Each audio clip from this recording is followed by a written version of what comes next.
In this video, what I'd like to do is to discuss a myth that's being perpetrated throughout our society. It's alive and well, and it's dealing with osteoporosis. And many of the people believe that the osteoporosis is due to a deficiency of Fosamax, Evista, Actonel, or Boniva, or the best way to resolve it is just to take 1,000 to 1,500 milligrams of calcium, and that couldn't be further from the truth.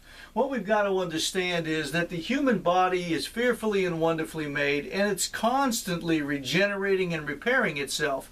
That's true of bone. As the bone breaks down, it will actually start to repair and replenish itself.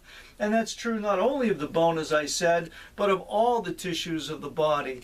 And when you're taking these types of drugs, you're not getting a bona fide rebuild of the bone. You're getting something that's artificial and unnatural, and it's very, very damaging, to say the least.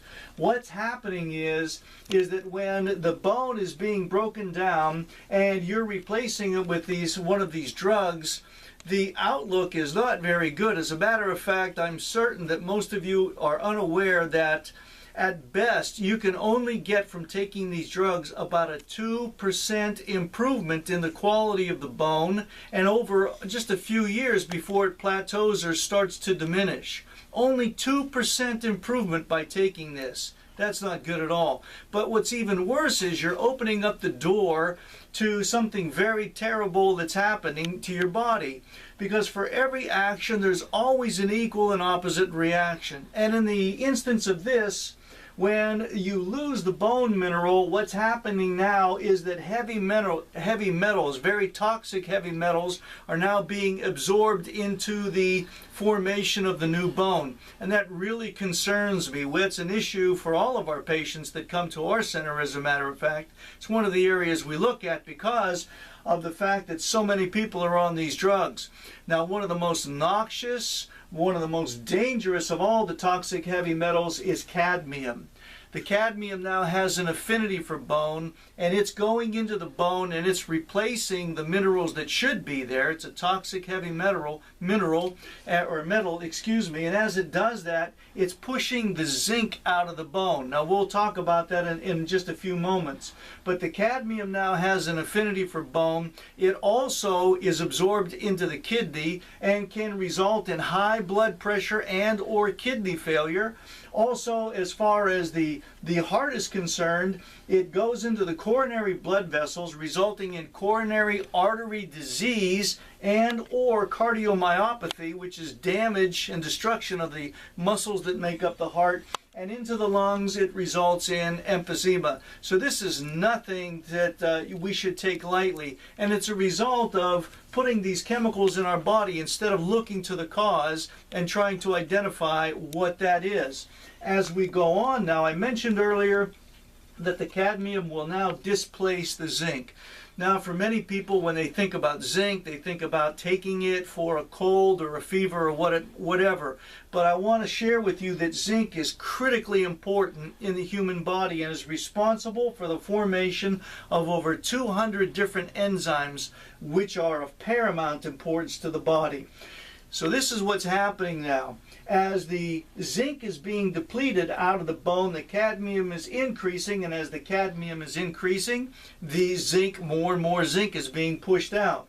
And this gives rise to the osteopenia, osteomalacia, easily fracturing the bones, and or osteoporosis, which is why most people started to take these drugs in the first place, was to prevent something that they're actually causing to happen to their body. So with this being said, many individuals will go to their doctor, and their doctor will say, well, yes, you do have osteoporosis, so I'm going to recommend that you take 1,000 to 1,500 milligrams of calcium. Well, as good as that sounds, that's not a good idea either, because most of the calcium that people are taking over the counter is basically garbage. It's a very cheap grade. It can't be assimilated by the body, and it's not used. And that which does get used or absorbed into the bone, now that type of calcium displaces even more zinc, which opens up the door to even more cadmium being stored into the bone.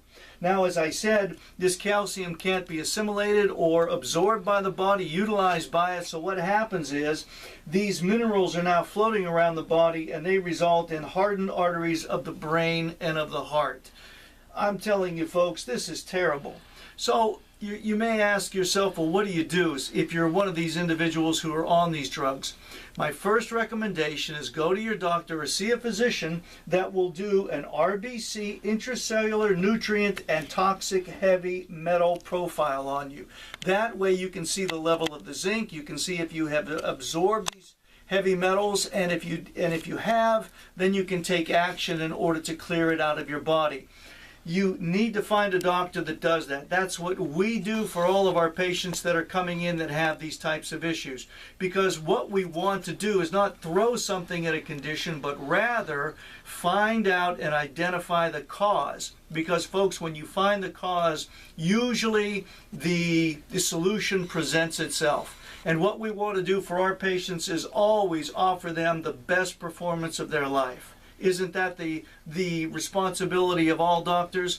Well, I hope this has been beneficial to you. And if you are, as I said, one of these individuals that's on one of these drugs, it would behoove you having a discussion, a heart-to-heart, with your prescribing physician. Once again, I want to thank you for viewing this video. And until the next time, God bless.